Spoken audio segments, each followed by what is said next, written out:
Welcome to the channel once again. As always, I trust that God is blessing you.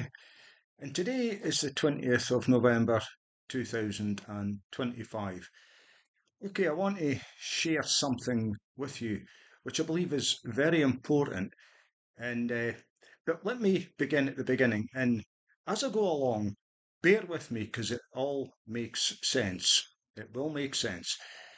But in Zechariah chapter 4, verse 10, it says this: For who has despised the day of small things? That's the beginning.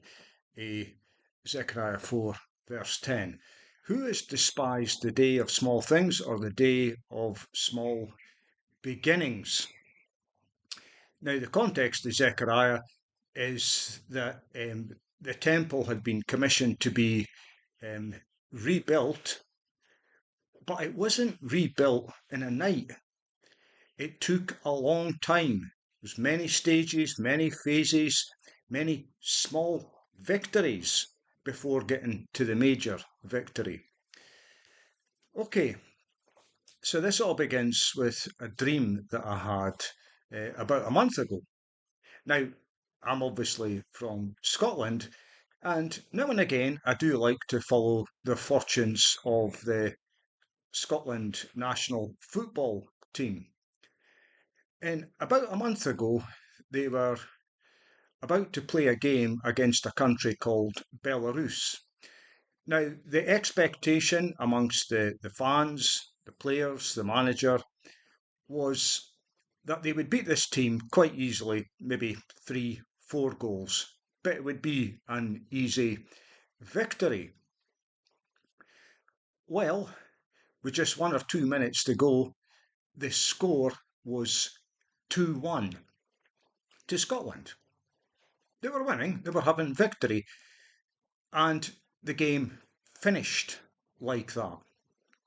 Now, from the best that I can make out, because of time differences, I was actually having a dream, and I believe it was at exactly the same time as this game was being played. In the dream, I was watching this game, this Scotland Belarus game, but I was only seeing the last couple of minutes of it. And in the dream, even though Scotland were winning, and they were winning 2-1, which was the final score, things didn't feel right. They didn't seem right at all. It wasn't a sense of victory. It was almost like a sense of despondency, and this wasn't good. So, next again morning, or later on that morning, I checked the online, I checked the score, and it was indeed 2-1 to Scotland. They gained the victory. But as I read reports on it, I was reading things like the fans were booing the players. After the game had finished, they booed the players. They weren't happy with this victory. The players themselves, when they were being interviewed, some of the players, they actually said that it, like they were in mourning. They said, this does not feel like a victory. It doesn't feel good. And they were downcast and not feeling good. And a couple of players actually said about the manager at half time, when Scotland were winning 1-0, they had never seen the manager so angry in all the time they've played under him. And this is the longest serving manager that Scotland have ever had. He's now been in charge for something like 70 odd games. And he was absolutely furious at half time, and he was not happy at full time. So Scotland gained the victory. The fans weren't happy, the players weren't happy, and the manager wasn't happy. Basically, the country wasn't happy. This was a very important game, which was one of the games leading up to qualifying for the World Cup, which is being held in the United States, Mexico, and Canada next year. And so it was a very important game, but they weren't happy. Now, I wasn't going to do a video on this until a couple of nights ago when I just realised the full extent of what I was being shown, what I was being told. 2 nights ago, Scotland played their final game at home in Scotland against Denmark, who were the favourites in the group. And Scotland had to actually win this game. There was no other way they could qualify to come out top of the group and to automatically qualify for the World Cup. The game was played and Scotland won 4-2 with 2 goals very, very, very late in the day. And the scenes were unlike anything I have seen in all my life following the Scotland national football team. There were scenes of absolute joy, delirium, ecstasy, euphoria, you name it. The whole country was just elated because this was the first time they had qualified for a World Cup in 28 years.